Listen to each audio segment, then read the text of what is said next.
Unit 5 के ऊपर। Unit 4 तक की हम लोग ऑलरेडी डिस्कस कर चुके हैं, आप सभी लोग देख सकते हो जाकर के, लिंक डिस्क्रिप्शन बॉक्स में होगा।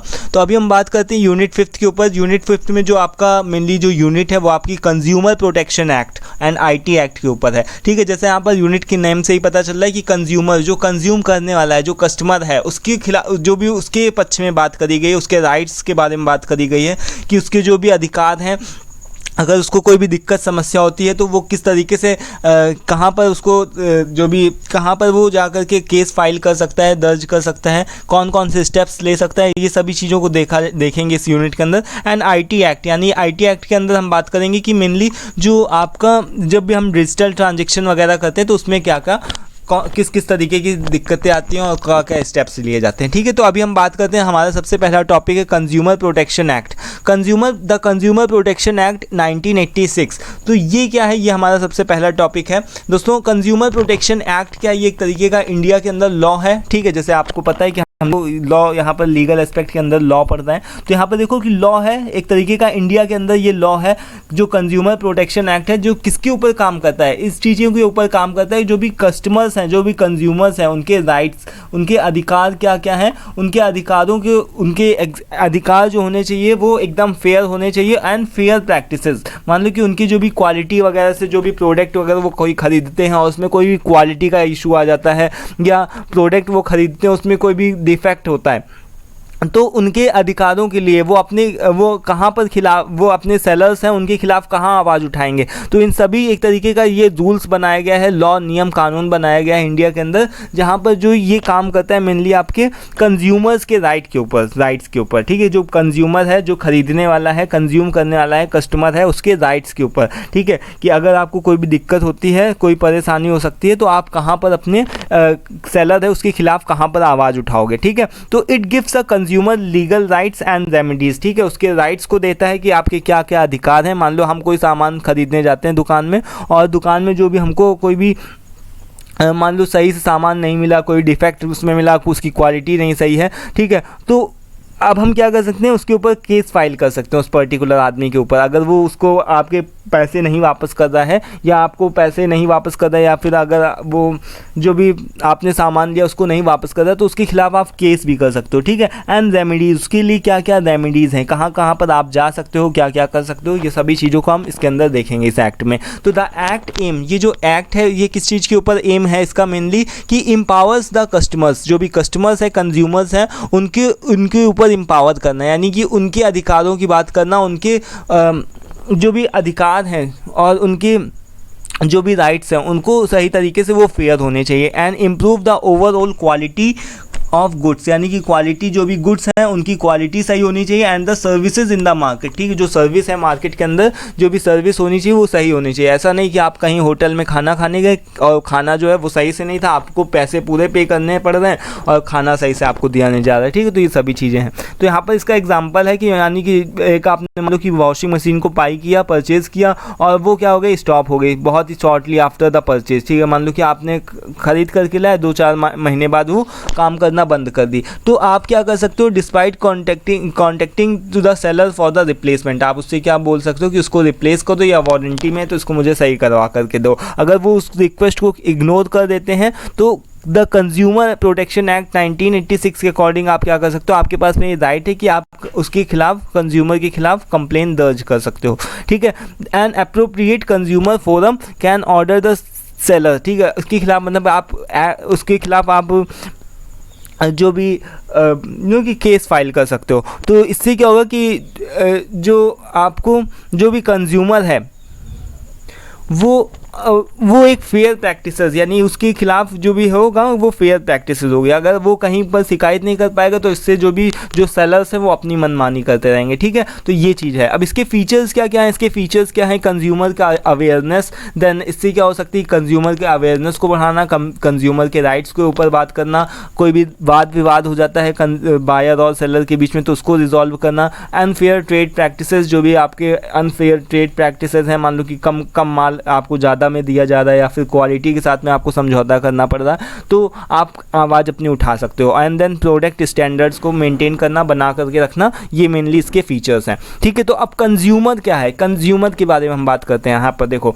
कंज्यूमर का जो मतलब होता है दोस्तों, क्या होता है कि जो पर्टिकुलर जो कंज्यूम करता है गुड्स को, जो कंज्यूम करता है। ठीक है, मान लो कि हम वॉशिंग मशीन लेकर के आए, तो वॉशिंग मशीन के हम क्या है, कंज्यूमर हैं, क्योंकि हम उसको क्या कर रहे हैं, यूज़ कर रहे हैं। तो जो भी एक ऐसा individual who purchase the goods, ठीक, और सर्विस, यानी कि हम क्या करते हैं, जब भी हम कोई भी गुड्स या सर्विस को परचेज करते हैं फॉर अवर पर्सनल यूज़, ठीक है, अपने पर्सनल यूज़ के लिए, तो हम क्या है, कंज्यूमर हैं। ठीक है, और अगर कस्टमर और कंज्यूमर में यही थोड़ा सा डिफरेंस हो सकता है कि जो कस्टमर होगा वो मान लो आप अपने लिए भी खरीदोगे सामान या फिर दूसरे के लिए भी खरीद सकते हो। ठीक है, तो वो कस्टमर भी कहलाएगा। बट कंज्यूमर का क्या मतलब है कि जो मेन कंज्यूम करने वाला है, ठीक है, पर्सनल यूज़ करने वाला है, कंजप्शन करने वाला है, ठीक है, या फिर ओनरशिप जिसकी होगी। ठीक है, हम अपने दोस्त के लिए फ़ोन खरीद रहे हैं तो वहाँ पर हम कंज्यूमर नहीं हैं, हम कस्टमर हैं।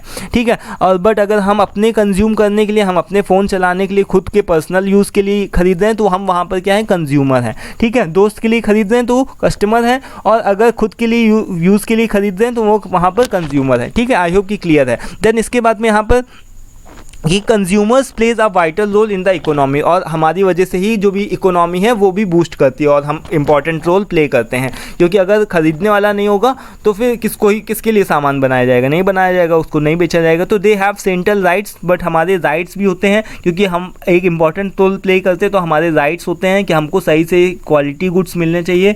हमारी कुछ ना कुछ रिस्पॉन्सिबिलिटीज़ भी होती हैं, जिससे हम क्या कर सकते हैं, हमारे फेयर एंड एथिकल इंट्रैक्शन कर सकते हैं बिजनेस के साथ में। और अगर हमको सही से quality goods, quality standard goods नहीं मिलता है तो हम अपनी आवाज़ को उठा सकते हैं। ठीक है, सेलर्स के लिए। तो हमारे राइट्स क्या क्या हैं और ड्यूटीज़ क्या क्या हैं। तो कंज्यूमर के राइट्स क्या क्या हैं, जैसे हमारी सेफ्टी, जो भी हम देखते हैं कि हम सेफ्टी, हमको सही से जो भी प्रोडक्ट मिले वो सेफ़ होना चाहिए, सेफ्टी। ठीक है, इन्फॉर्मेशन, हमको पूरी इन्फॉर्मेशन हो, जो भी हम प्रोडक्ट खरीद रहे हैं उसकी हमको पूरी जानकारी होनी चाहिए। मान लो हम फ़ोन खरीदने जाते हैं तो हम ये नहीं कि जो भी उसने दे दिया हमको हम वही उठा करके चले आए। ठीक है, हम उसकी पूरी जानकारी लेते हैं क्योंकि हम पेमेंट दे रहे हैं। देन उसके बाद में हमारे पास में अधिकार होता है कि हम चॉइस कर सकें, देख सकें, एंड देन हमारे पास में अधिकार होता है कि हम वॉइस उठा सकें। अगर कोई भी क्वालिटी से रिलेटेड या कोई भी डिफेक्ट वगैरह होता है तो हम सेलर के खिलाफ आवाज़ को भी उठा सकते हैं। एंड देन एजुकेशन, यानी कि हमारे पास में राइट होता है कि जो भी हम सामान चीज़ खरीद रहे हैं उसकी हम प्रॉपर पूरी जानकारी रखें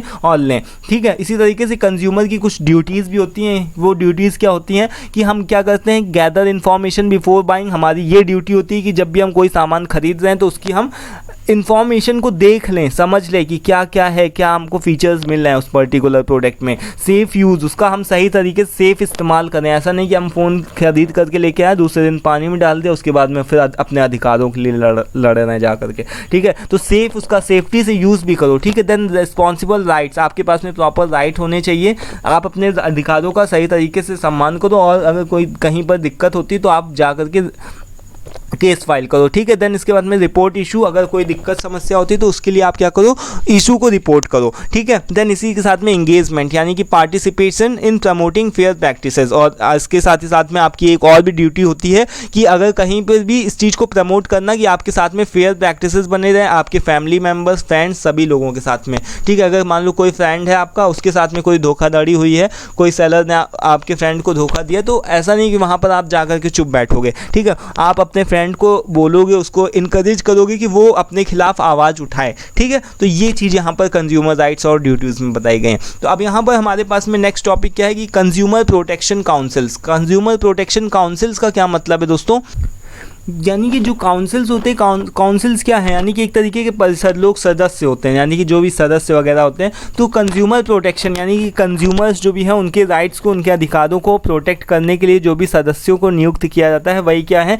कि काउंसिल्स हैं। ठीक है, तो यहाँ पर इन शॉर्ट में आप समझ लो कि जो कंज्यूमर प्रोटेक्शन काउंसिल्स जो भी होते हैं किस लिए वर्क करते हैं, वो इस वजह से नियुक्त किए जाते हैं, इस वजह से काम करते हैं to ensure that consumers are well informed, यानी कि कंज्यूमर वेल इन्फॉर्म्ड होना चाहिए, उसको सही से प्रॉपर प्रोडक्ट की जानकारी होनी चाहिए, वो एम्पावर्ड होना चाहिए, उसके पास में उसके खुद उसके लिमिटेड अधिकार हैं। देन इसके बाद में protect from the unfair practices, अगर कोई उसके साथ में धोखाधड़ी, कोई भी अनफेयर प्रैक्टिसेस हो रही हैं तो उसके लिए वो आवाज़ उठा सकता है, लड़ सकता है जा करके। ठीक है, मार्केट प्लेस में। तो यहाँ पर इसका जो काउंसिल है दैट आर द ग्रुप, यानी कि एक तरीके का ऐसा ग्रुप होता है that created by the council consumer protection act 1986 के द्वारा जो कि क्रिएट किया गया है ये ग्रुप, ठीक है। और इसका जो मेन ऑब्जेक्ट होता है, जो इसका मेन जॉब होता है, ये यही होता है कि हेल्प द कंज्यूमर्स। किस तरीके से हेल्प करेगा कि अंडरस्टैंड, उनको उनके राइट्स और ड्यूटीज़ के बारे में बताना, कोई भी प्रॉब्लम होती है उनकी प्रॉब्लम्स को, कंज्यूमर्स की प्रॉब्लम्स को सॉल्व करना, protect consumers, then work together fair treatment. कोई भी कहीं पर कोई भी फेयर यानी अनफेयर ट्रीटमेंट होता है तो उसके खिलाफ लड़ाई करना। Then share information about the goods and practices, यानी कि गुड जो भी जहाँ पर जो भी आप सामान खरीद रहे हो तो उसकी प्रॉपर आपको जानकारी मिले, इसके लिए भी आप प्रॉपर रिस्पॉन्सिबल है। और ये जितने भी जो भी काउंसिल के जो भी सदस्य हैं, जो भी ग्रुप है, वो रिस्पॉन्सिबल है कि फेयर प्रैक्टिसेस हैं, ठीक है, और आपको प्रॉपर इन्फॉर्मेशन मिले। And then get help when they face issue, और अगर कोई भी उनको प्रॉब्लम होती है, कहीं कोई समस्या होती है तो उसके लिए उनको हेल्प भी मिलनी चाहिए। देन अब हम यहाँ पर इस टॉपिक को हम लोग यहाँ पर फिलहाल इसको हटाते हैं। देन यहाँ पर हम बात करते हैं 3 टियर कंज्यूमर्स रेड्रेसल। यहाँ पर इसका मतलब क्या होता है दोस्तों कि एक आपका स्ट्रक्चर होता है, मान लो कि डिस्ट्रिक्ट फोरम होता है, state forum and national forum, यहाँ पर नेशनल कमीशन। इसका मतलब क्या हो गया दोस्तों, 3 टियर कंज्यूमर डिस्प्यूट रेड्रेसल का क्या मतलब हो गया कि आपको जो भी, जैसे मान लो कि अगर कोई भी आपको दिक्कत होती है तो आप क्या करते हो कि अगर आपने कोई भी सामान खरीद करके लेके, अगर उसमें आपको कोई दिक्कत है, समस्या है, तो आप कहाँ पर जा कर के अपनी आवाज़ को उठा सकते हो, केस फाइल कर सकते हो। ये चीज़ है 3 tier consumer dispute redressal. Redressal का मतलब ही वही होता है कि निवारण करना, जो भी आपके डिस्प्यूट हैं, जो भी आपकी प्रॉब्लम्स है, उनका निवारण करना, ठीक है। तो डिस्ट्रिक्ट फोरम आप क्या सबसे पहले करोगे, डिस्ट्रिक्ट फोरम, जो भी आप अपने आसपास का जो डिस्ट्रिक्ट फोरम है तो वहाँ पर जाओगे। मान लो कि यहाँ पर एग्जाम्पल बताएंगे कि you by a faulty refrigerator, मान लो आपने एक फ्रिज खरीद करके लेकर के आए और उसमें डिफेक्ट निकला या फॉल्टी, उसमें कोई फॉल्ट है, तो sellers refuse to replace it, और मान लो जो सेलर है उसने मना कर दिया कि हम इसको रिप्लेस नहीं करेंगे दोबारा से, तो आप क्या करोगे, उसके खिलाफ एक कंप्लेन फाइल कर सकते हो। कहाँ पर, डिस्ट्रिक्ट फोरम में, विच ऑर्डर्स द, और अगर आप वहाँ से संतुष्ट नहीं हो तो देन आप स्टेट कमीशन के पास में जाओगे। स्टेट कमीशन के पास में जा करके अगर मान लो उसके भी संतुष्ट नहीं हो देन नेशनल कमीशन के पास में जाओगे,